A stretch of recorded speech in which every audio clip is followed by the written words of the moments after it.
Today, we are going to take a closer look at a dramatic and intense military development that has captured headlines worldwide. Israel has launched a high-profile operation in Yemen, targeting the Houthis with a large-scale airstrike. Reports indicate that more than 20 Israeli Air Force F-15 fighter jets flew over 2,000 kilometers to carry out this mission.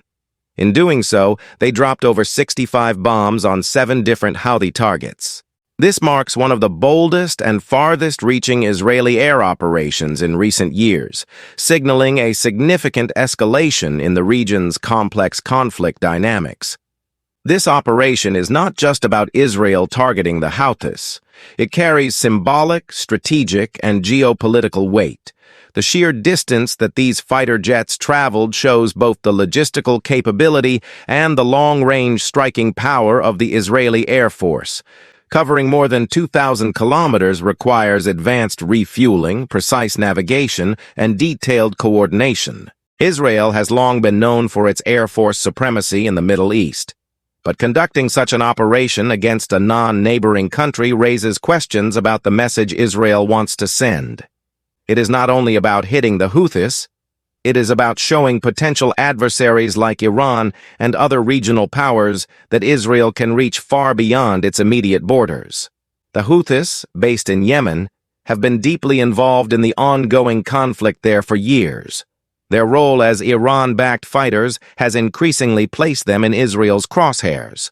In recent months, Houthis have declared solidarity with Palestinian factions in Gaza, threatening to target Israel with drones and missiles. There have been several incidents of attempted long-range strikes against Israel, some intercepted, others posing serious risks. For Israel, striking back directly in Yemen marks a shift in strategy. Instead of waiting for attacks, the Israeli military has chosen to disrupt and degrade Houthi capabilities directly at their bases and facilities. Reports state that 7 different Houthi sites were bombed in this mission. While specific details about those sites remain limited, analysts suggest they may include weapons depots, missile launch sites, drone workshops, and command centers. Dropping more than 65 bombs in a single mission is an enormous firepower display. Each bomb is likely precision-guided, meaning Israel did not simply drop unguided explosives, but instead used advanced technology to hit strategic locations. This reflects Israel's continued reliance on surgical strikes designed to cripple an enemy AS infrastructure while attempting to limit civilian casualties. Although, as in any strike, the true impact is often controversial and subject to conflicting reports. This operation also raises important questions about logistics. How did Israeli jets manage such a long-range strike? Covering over 2,000 kilometers requires either in-air refueling or access to intermediate bases. There is speculation that Israel coordinated with certain regional allies, possibly using airspace permissions or covert refueling operations. While official details are scarce, military experts point to Israel's growing cooperation with some Arab states under quiet security arrangements. These relationships may not always be public, but they highlight the shared concerns over Iran and its proxies across the region. The Houthis are seen by many Gulf states as destabilizing actors, which might explain why certain countries could have quietly allowed Israeli aircraft to cross their airspace. Another key aspect is timing. Why did Israel launch this operation now? The answer may lie in the broader regional escalation. With tensions already sky-high due to fighting in Gaza, cross-border clashes with Hezbollah, and Iran's continued involvement, Israel likely felt that Houthi threats could no longer be ignored.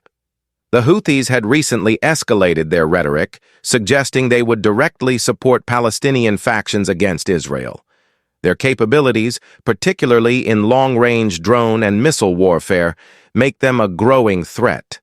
By striking deep in Yemen, Israel likely aims to neutralize or at least significantly disrupt those capabilities before they could be used. The international response has been mixed.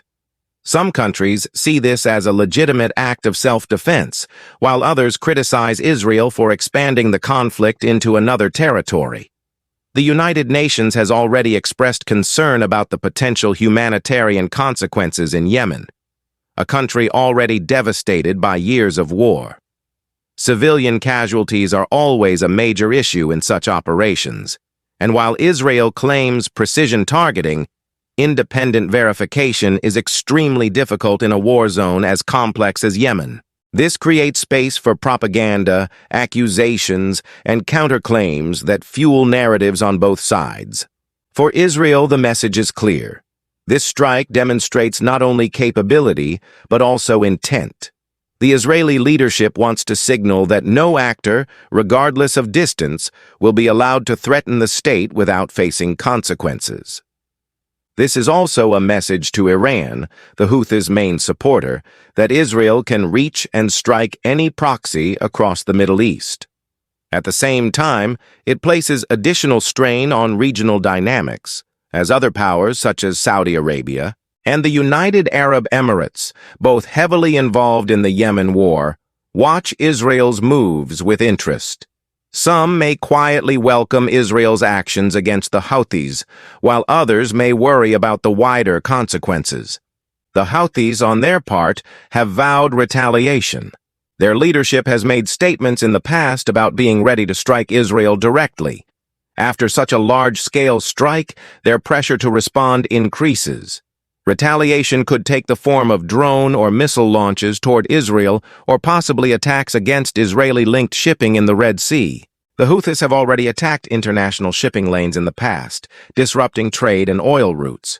An escalation in this area would not only involve Israel, but also global powers concerned about free navigation through one of the world's most vital waterways. Another factor is public opinion within Israel. Such a bold operation, if deemed successful, could bolster confidence in the government and military at a time of heightened tensions on multiple fronts. The Israeli public is acutely aware of the threats posed by regional militias armed with advanced weapons. Demonstrating the ability to eliminate threats at their source is politically advantageous. However, prolonged or escalating conflict with the Houthis could also drain resources and stretch the Israeli military thin, given the simultaneous challenges posed by Hamas, Hezbollah, and the ever-present risk of Iranian involvement. The Houthis are no ordinary militia. Over the years, they have gained experience, advanced weaponry, and deep Iranian backing. Their drone program, in particular, has been troubling for regional powers.